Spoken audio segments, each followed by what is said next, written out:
If you have a shark upright and when you're vacuuming it keeps just randomly losing power and then turning itself back on again, I might have an easy fix for you. Now this is for upright models with the power switch on the handle.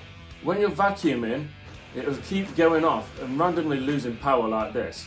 You've checked the cable, that's all okay. Just check your hose is clipped in properly.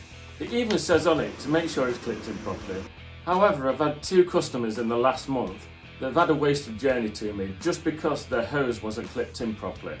One of them nearly brought a brand new vacuum cleaner because they thought there was a major problem going on. This isn't a common issue, but I thought I'd put it out there. I don't want people to be buying vacuum cleaners when they just need to clip a hose in. If it's just your floor tool that's intermittent, then this probably isn't the issue. You need to check out my other video on my channel, which is all about power connections to the floor tool. Here's a link to it, and please subscribe.